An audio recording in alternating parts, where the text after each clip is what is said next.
مولانا شیرانی صاحب. الرحمن الرحیم. بسم اللہ. نحمد و نصلی علی رسول الکریم. اما بعد. محترم چیئرمین صاحب، میں آپ کا مشکور ہوں کہ آپ نے میرے درخواست کے مطابق مجھے موقع عنایت فرمایا. جہاں تک کیری لوگر بل کا تعلق ہے، یہاں جو کچھ میں اپنے دوستوں سے سنتا ہوں، یہ لگتا ہے کہ گویا کہ پاکستان کا ایک معاہدہ امریکہ کے ساتھ ہوا ہے جو دونوں کے باہمی مفاہمت سے ہوا ہے.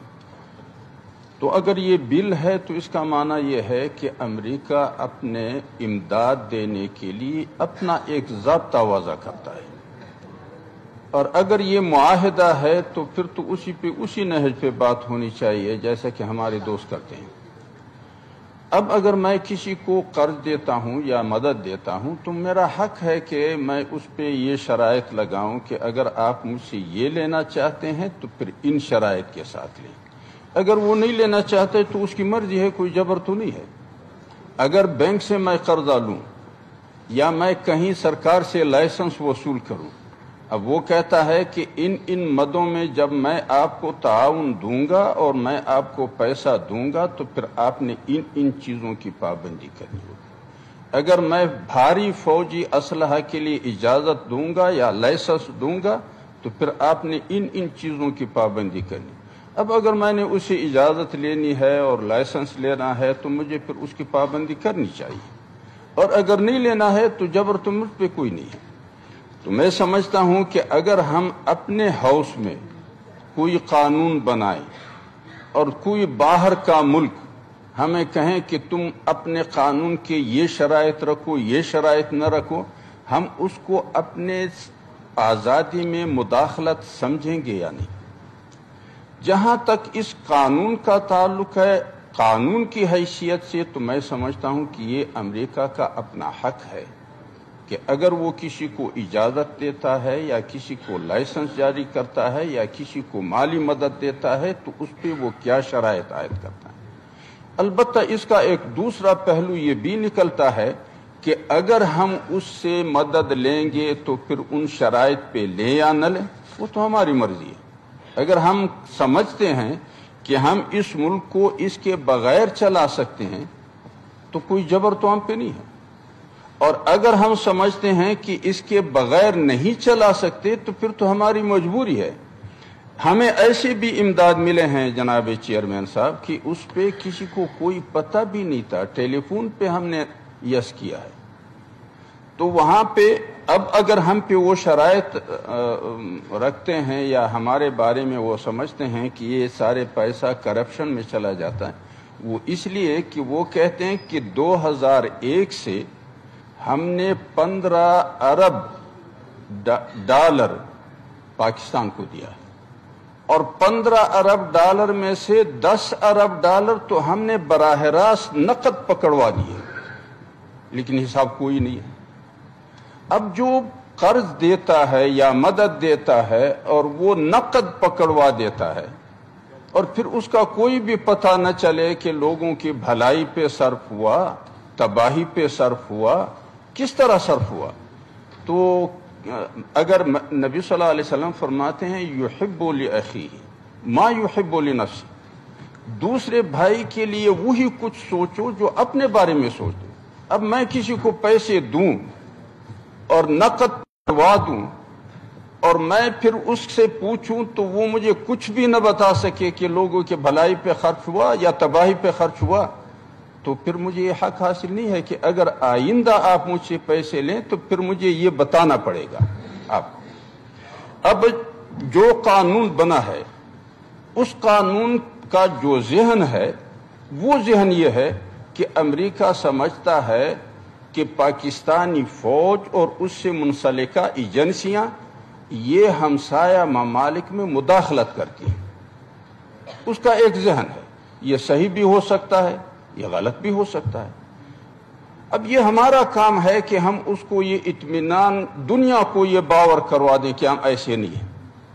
لیکن اس کا تجربہ ہے ایک ہمارے ساتھ، کیونکہ سب سے پہلا جو جرنیل سر جنگ میں استعمال ہوا اب ان کو پتہ ہے کہ یہ جرنیل اور یہ فوج اور یہ ساری چیزیں ہمارے کہنے پہ یا ہمارے کرائے پہ کس طرح استعمال ہوئے، کہاں کہاں استعمال ہوئے، کہاں کہاں ان کے ٹریننگ سینٹر تھے، مراکز کہاں کھلے تھے، ٹھکانے کہاں تھے، لوگ کہاں تھے۔ اب ان کو پتہ ہے کیونکہ وہ ہمیں بتاتے تھے، ہم ان کی پیروی کرتے تھے۔ پھر جب دوسرے مرحلے پہ بات آ گئی تو ایک دوسرے جرنیل نے بالکل یو ٹرن لیا۔ اب اس کا بھی ان کو پتہ ہے کہ یہ دوسرے جرنیل نے یو ٹرن لیا، اس نے کہاں کہاں خدمت کی، کس طرح کی خدمت کی، کہاں کہاں ہوا۔ اب اگر وہ اپنے تجربے کی بنیاد پہ جو ان کا ہمارے ساتھ رہا ہے اس بنیاد پہ اس کو ایک یقین بیٹھتا ہے اور اس یقین کی بنیاد پہ ایک قانون بناتا ہے، یہ تو پھر ہماری ذمہ داری ہے کہ ہم اس چیز کو غلط ثابت کریں۔ لیکن 2001 میں ہمارے جو اس زمانے میں اس ملک کے فوجی سربراہ تھے اور جب وہ ہندوستان جا رہے تھے تو انہوں نے کھانے پہ ہمارے تمام لیڈر حضرات کو بلایا تھا، اور یہ وہ زمانہ تھا کہ جس نے یہ مسلح تنظیموں کے دفاتر کو سیل کیا تھا اور ان کے فنڈ کو منجمد کیا تھا۔ تو اس کھانے کے دوران تمام سیاسی لیڈر حضرات، میں نہیں سمجھتا ہوں کہ ڈار صاحب اس کھانے میں تھے یا نہیں تھے، لیکن اس میں تمام سرکردہ لیڈر موجود تھے کہ جس میں اس فوجی سربراہ نے ان کو کہا کہ مسلح تنظیمیں جتنے بھی ہیں یہ ہمارے ہیں، تمہارے نہیں ہیں۔ ان کو جیب کا خرچہ بھی ہم دیتے ہیں، ان کو لڑائی کے لیے تعاون بھی ہم کرتے ہیں، ان کو ہم کہیں کہ بیٹھ جاؤ تو وہ بیٹھیں گے، اگر ہم ان سے کہیں گے کہ اٹھو تو وہ اٹھیں گے۔ اور پھر جب ایک لیڈر جو اپنے پارٹی کا سربراہ تھا، جب انہوں نے اس فوجی سربراہ سے دریافت کیا کہ ابھی تو آپ کا بیان تھا کہ ان سے ہمارا کوئی تعلق نہیں، تو کہنے لگے یہ تو گھر کی بات ہے، میں باہر پریس میں پھر بھی وہی بات دہراؤں گا۔ تو جب یہ اعترافات ہمارے اپنے مجالس میں موجود ہیں تو پھر یہ ہم نے ثابت کرنا ہوگا کہ ہم ایسے نہیں ہیں۔ اب اس لوگر بل میں جو ان کی ذہنیت ہے وہ یہ ہے کہ اس ملک کے اندر جتنی بھی اکھاڑ اور پچھاڑ ہے، ٹارگٹ کلنگ ہے، لوگوں کا قتل ہے، آبادیوں کا اجاڑنا ہے، اور ملک کے اندر جو نقل مکانی اور لوگ اپنے گھروں کو چھوڑنے پہ مجبور ہو چکے ہیں، اس کا بھی اصل باعث فوج اور اس سے منسلک ایجنسیاں ہیں۔ اب ان کا ایک ذہن بن چکا ہے اور اس تجربے سے بن چکا ہے جو سال ہا سال ان کا ہمارے ساتھ چلا آ رہا ہے۔ اب یہ تو ہماری ذمہ داری ہوگی کہ ہم یہ ثابت کریں کہ نہیں جی، نہ ہم اپنے ملک کے اندر فساد کے باعث بنے ہیں، نہ اپنے ملک کے باہر ہمسایہ ممالک میں ہم فساد کے باعث بنے ہیں۔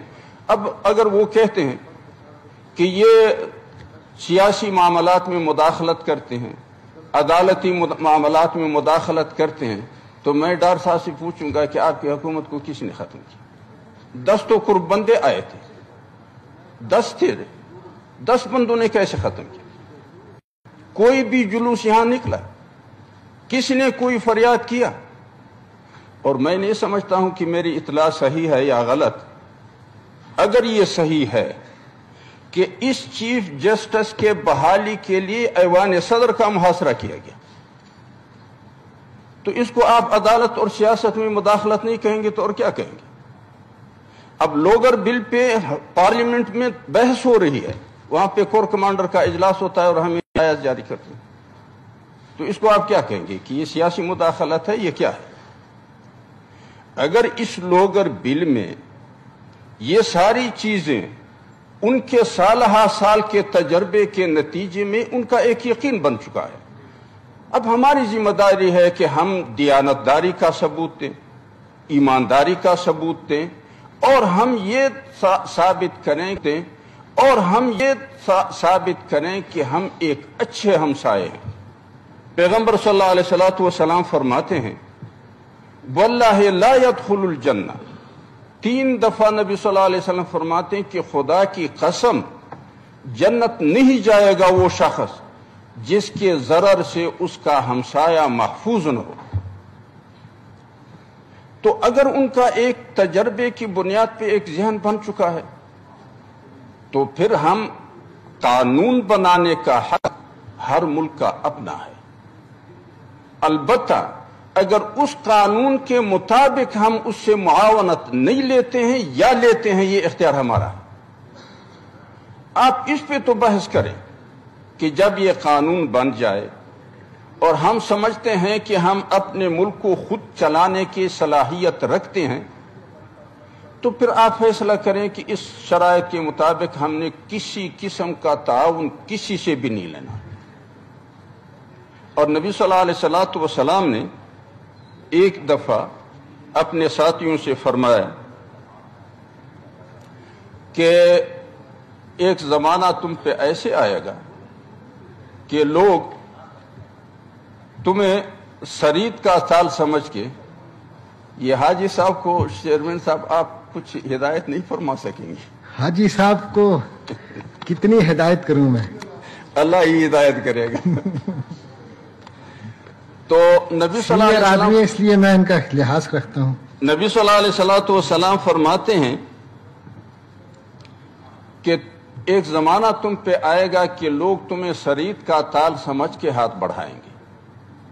اور جب صحابہ کرام نے پوچھا کہ ہم توڑے ہوں گے تو فرمانے لگے کہ نہیں، تم میں 2 اخلاقی بیماریاں نمودار ہو جائیں گی۔ دنیا سے تمہیں محبت ہو جائے گا اور موت کا ڈر تم پہ غالب آئے گا۔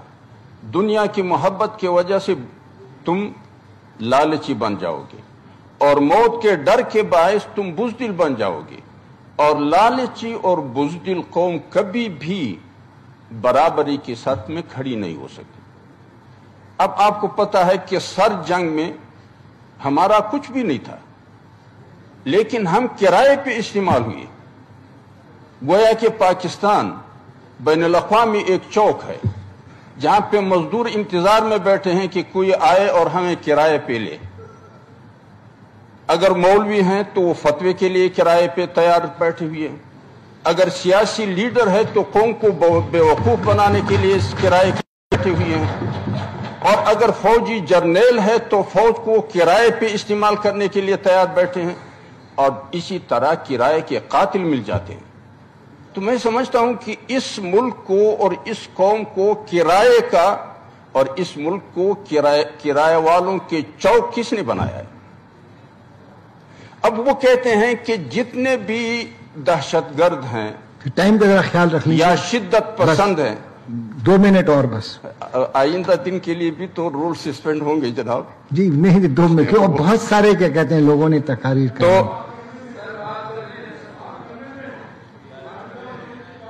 تو اب وہ کہتے ہیں کہ انتہا پسندوں کا، دہشت گردوں کا، جو کچھ بھی جتنا بھی نام دیا جائے، ان کا پناہ گاہ پاکستان ہے، ان کے ٹھکانے پاکستان میں ہے، ان کے ٹریننگ سینٹر پاکستان میں ہیں، ان کے اپنے تجربے جو سالہ سال سے ان کا ہوا ہے، یہ ایک یقین بیٹھ گیا۔ اب ہم کہتے ہیں کہ یہ کیوں ہوا، یہ کیوں ہوا؟ اب اس کا یقین بیٹھا ہے، اب اس یقین کا ازالہ تو آپ نے کردار سے کرنا ہوگا۔ اس لیے میں سمجھتا ہوں کہ قانون بنانا یہ ان کا حق ہے، اور اس قانون کے شرائع کے تابع امداد لینا یا نہ لینا یہ ہمارا حق ہے۔ ایک کہاوت مشہور ہے کہ کسی غلام کو کسی نے کہا کہ میں تو تمہیں خریدتا ہوں، اس نے کہا تمہاری مرضی ہے۔ کہنے لگے بھاگو کہ تو نہیں، اس نے کہا یہ پھر میری مرضی ہے، میں بھاگوں یا نہ بھاگوں۔ تو اس لیے میں سمجھتا ہوں کہ ہمیں امریکہ کے قانون سازی کے عمل پہ نکتہ چینی کرنا نہیں سمجھتا ہوں کہ اگر ہمارے قانون سازی پہ کوئی نکتہ چینی کریں تو ہم اس کو مداخلت سمجھیں گے کہ نہیں، لیکن اس قانون کے تابع میں اس سے معاونت لوں یہ پھر ہماری مرضی ہے، ہمیں امریکہ اس پہ مجبور نہیں کر سکتا۔ اور میں تو سمجھتا ہوں کہ اگر یہ ہاؤس زیادہ ناراض نہ ہو، بجائے اس کے کہ ہم کرائے کے لوگ بنیں اور اجرت پہ خدمت کریں، کیوں نہ ہم سیدھا سادہ کہیں کہ 53 تمہاری ریاستیں ہیں، ایک پاکستان اس میں شمار کریں، یا 52 ہیں تو ہم 53 ہو جائیں گے، جو مراعات آپ وہاں دیتے ہیں وہی ہمیں دے دیں، لہذا براہ راست آپ حکومت ہم پہ کریں۔ یہ بہتر نہیں ہوگا، بجائے اس کے کہ ہم اسے کرائے لیتے رہیں۔ سر جنگ کے دوران اس مستبد قوتوں کا مقصد تھا کہ سوویت یونین کو اقتدار کے راستے صاف کرے، اور مارکسزم جو اس کے اقتصادی فلسفے کا نقیض تھا اس کو شکست دے۔ جہاد کا مقدس نام استعمال ہوا اور مسلمانوں کی گردنیں استعمال ہوئی اور وہ صفایا ہو گیا۔ اب جو دوسرا مرحلہ شروع ہے وہ تہذیب اور ثقافت کے راستے سے اسلام اور امت مسلمہ کو صفایا کرنا ہے، اور وہ بھی ہمارے ہاتھوں۔ تو اب یہ دوسرا مرحلہ جو شروع ہوا ہے کہ وہ کہتے ہیں تعلیم میں آئیں گے، صحت میں آئیں گے، تمام شعبے میں آئیں گے، اور پھر نصاب تعلیم پہ نظر رکھنا ہوگا، یہ ساری باتیں اس دوسرے مرحلے کے تکمیل کے لیے ہیں، اور اس کے لیے پھر ہمیں کرائے پہ استعمال کریں۔ تو بجائے اس کے کہ ہم ہر مرحلے میں ایک بہت کم کرائے پہ استعمال ہو جائیں، سیدھا سادہ فیصلہ کریں کہ بس ہم تمہاری ریاست بن گئے، نہ رہے بانس اور نہ بجے بنسی۔ اور یا پھر اگر آپ سمجھتے ہیں، یا پھر خود فوجی جرنیل، سیاستدان، علماء سب مل بیٹھ کے سر جوڑ دیں کہ ہم نے اس ملک کو کہاں لے جانا ہے اور کیا کرنا ہے۔ اب اس میں کوئی شبہ تو نہیں ہے۔ کتنے ماشاء اللہ آئے ہیں، یہ ماشاء اللہ فوج نے لایا، میں نے تو نہیں لایا۔ اب یہ ماشاء اللہ اگر سیاسی معاملات میں مداخلت نہیں ہے تو پھر کیا ہے؟ اور پھر اس ماشاء اللہ کے جواز کے لیے عدالتی فیصلے لیے گئے ہیں، اب یہ عدالت میں مداخلت نہیں تو اور کیا ہے؟ اور پھر ظاہر بات ہے کہ سر جنگ میں جو پہلا فیصلہ تھا وہ بھی فوجی جرنیل نے کیا، جب دوسرا فیصلہ تھا وہ بھی فوجی جرنیل نے کیا۔ اب اس ملک میں پہلی مارشل لا جب آئی تو سنتاس معاہدے کے تحت 3 دریا ہندوستان کو دیے گئے، وہ کسی سیاسی حکومت نے تو نہیں دی۔ کیا اسے ہمیں فائدہ ہوا؟ کیا وہ جائز تھا؟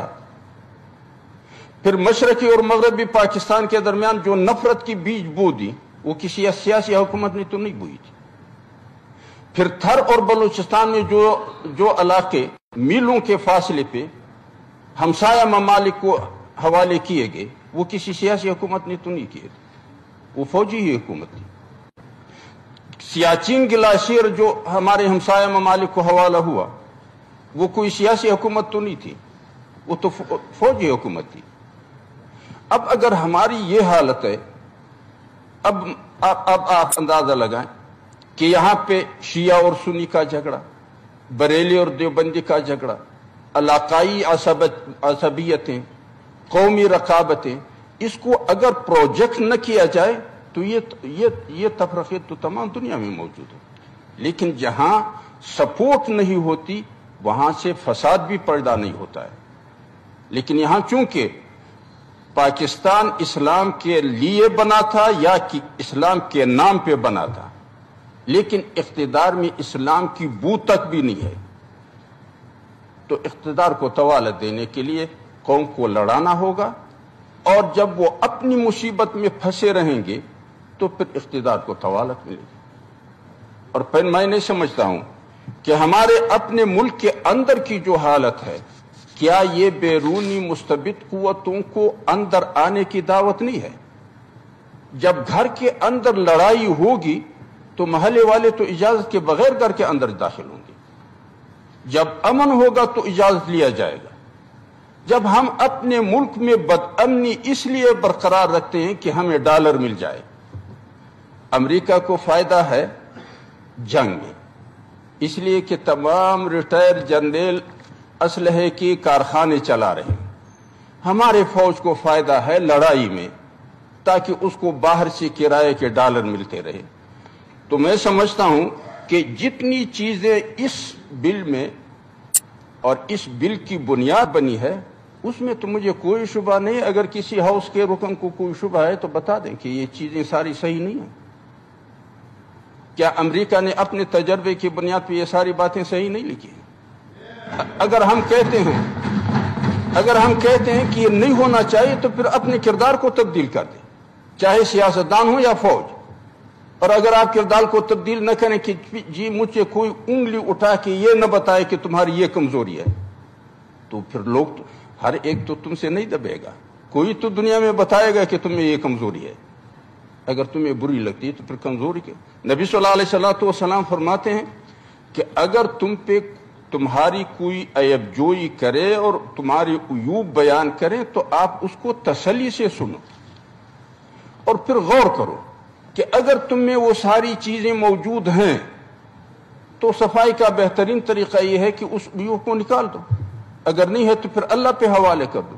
میں اس پورے ہاؤس سے پوچھتا ہوں اور میں اسی فوجی جرنیلوں اور فوجی جنتا سے پوچھتا ہوں, تمام اداروں سے پوچھتا ہوں کہ اس لوگر بل کی جو ذہنیت ہے کیا یہ سارے عیوب اور کمزوریاں ہم میں ہیں کہ نہیں؟ اگر ہیں تو پھر ناراضگی کس بات کی؟ اور اگر آپ کہتے ہیں کہ یہ ہمیں کوئی نہ کہے تو پھر اس عیوب کو نکال. یہاں ہمارے سیاسی قتل ہوئے, بھٹو صاحب قتل ہوئے, وہ ایک سیاسی قتل تھا, کس نے کیا؟ ضیاء الحق صاحب قتل ہوئے, وہ ایک سیاسی قتل تھا, کس نے قتل کیا؟ بے نظیر صاحبہ قتل ہوئی, وہ ایک سیاسی قتل تھا, کس نے قتل کیا؟ کوئی جواب دے سکتا ہے کہ کس نے کیا؟ ہمارے ہاں ایک کہاوت مشہور ہے کہ کوئی عورت تھی خاتون حضرات ناراض نہ ہو جائیں, تو اس کا جو خاون تھا اس کا نام تھا حمید اور خاون کے بھائی کا نام تھا مجید. تو جب اتحیات وہ پڑھتی تو انک حمید مجید کا جو حمید مجید ہے تو اس کی جگہ وہ پشتوں میں کہتی تھی لکدائی لک لالک, یعنی لک جیسا میرا خاون اور اس کا بھائی. تو اگر ہمارے بعض ادارے ایسے ہیں کہ جس پہ ہم آ کے اس کا نام بھی نہ لے سکیں اور یہ کہیں کہ لکدائی لک لالک, تو پھر اس قوم کا بھلا تو نہیں ہوگا.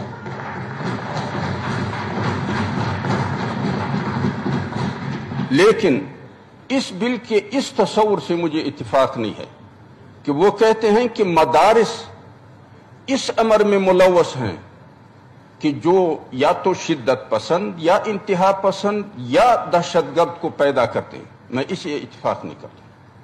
ٹریننگ سینٹر ان کے ہیں, تربیتی ٹھکانے ان کے ہیں. میرے مدرسے کے طالب کو ورغلا سکتا ہے, کسی دوسرے کے مدرسے کے طالب کو ورغلا سکتا ہے, کسی بھی مدرسے کے مولوی کو ورغلا سکتا ہے, کیونکہ اس کی دنیا اتنی ہے کہ جب اس کو نیا اسکوٹر دے دیں, سیٹلائٹ ٹیلی فون پکڑوا دیں, پیسوں سے جیب بھروا دیں, کراشن کو کندھے میں ڈلوا دیں, پار بھی کریں اور ادھر بھی لائیں, تو پھر وہ ہمارے پشتوں میں ایک شعر ہے, وہ کہتے ہیں شبنم سی پرگل اوری طالب سی پنس موڑی سبق نو نہ دوی. شبنم سی پرگل اوری باران کا نو نہ دوی, یعنی طالب جب پیٹ بھرا ہو, سبق اگر نہ ہو تو نہ ہی صحیح. جب پھول پہ شبنم برستا ہو تو پھر بارش اگر نہ ہو تو نہ ہی صحیح. تو طالب کی تو اتنی دنیا ہوتی ہے. اگر یہ ان کو نہ ورغلائیں تو کسی مدرسے میں نہ کوئی بھی مجھے بتا دیں کہ اس پورے پاکستان میں کوئی ایسا مدرسہ جو علماء کی قیادت میں چلتا ہو. ایک بعض ایسے مدرسے ہیں جو ایجنسیوں کی سرپرستی میں چلتے ہیں, حضرت بلال, حضرت ابو ذر اور اس قسم کے, جو مانسہرہ اور بالا کوٹ اور ان علاقوں میں اور اسی طرح دوسرے جگہوں میں بھی ہیں. جو علماء کے سرپرستی میں چلنے والے مدرسے ہیں, کوئی ریٹائر فوجی اس میں ملازم بتا دے, چاہے کہ وہ خودکش جیکٹ بھر دیں اور اس کو دہشت گردی کی تعلیم و تربیت دے دیں. لہذا اس بل میں یہ غلط بات ہے. اور آپ حضرات کو یاد ہوگا کہ جب کرنل امام صاحب جو ہرات میں ہمارے کونسل جنرل تھے اس زمانے میں, اور اس نے ٹی وی پہ بیان دیا اور انٹرویو اسے لیا جا رہا تھا, اور وہ فرما رہے تھے کہ پہلے ہم جہادی تنظیموں سے ٹریننگ کے لیے لوگ لیتے تھے لیکن وہ اتنی زیادہ کارآمد نہیں تھے. پھر میں نے حکومت سے درخواست کی کہ مجھے براہ راست مدرسوں سے بھرتی کرنے کی اجازت دے دیں، اور جب میں نے براہ راست بھرتی کرنا شروع کیا تو وہ بڑا مفید ثابت ہوا۔ اب آپ بتائیں جب بھرتی وہ کریں گے تو میرے مدرسے کے طالب اس کو مل سکتے ہیں۔ چلیے بہت بہت شکریہ۔ تو یہ جو چیزیں ہیں یہ ساری باتیں ٹھیک، اگر ہم سمجھتے ہیں ایک لوگر بل کی حیثیت قانون کی ہے، یہ امریکہ کے اپنے اختیار کی بات ہے۔ اگر میں اپنے قانون سازی میں کسی دوسرے کی مداخلت کو پسند نہیں کرتا تو میں دوسروں کی قانون سازی کے معاملات میں دخل دینا بھی پسند نہیں کرتا۔ بہت بہت شکریہ۔ اور بہت بہت شکریہ۔ دوسرا یہ ہے کہ اگر ہمیں ان شرائط کے مطابق مدد لینے کی ضرورت نہیں ہے یا ہم نہیں لیتے ہیں، اور میں سمجھتا ہوں کہ اگر ہم نے مدد لی تو یہ لوگر بل نہیں ہوگا، یہ نوکر بل ہوگا۔ شکریہ وآخر بہت دعوانا شکریہ۔ جی جی، یہ بھی آپ بتائیں کہ یہ کر رہے ہیں ملک صاحب بتانا چاہتا بتائیے۔ ہوں، وہ تشریف لائے لیکن مجھے بات کرنے دیجئے۔ یہ میرے شہر میں، میرے صوبے میں یہ واقعہ ہوا ہے جی، آج خیبر بازار میں ہوا واقعہ بم بلاسٹ۔ اس وقت تک کی اطلاع ہے کہ 6 سے 10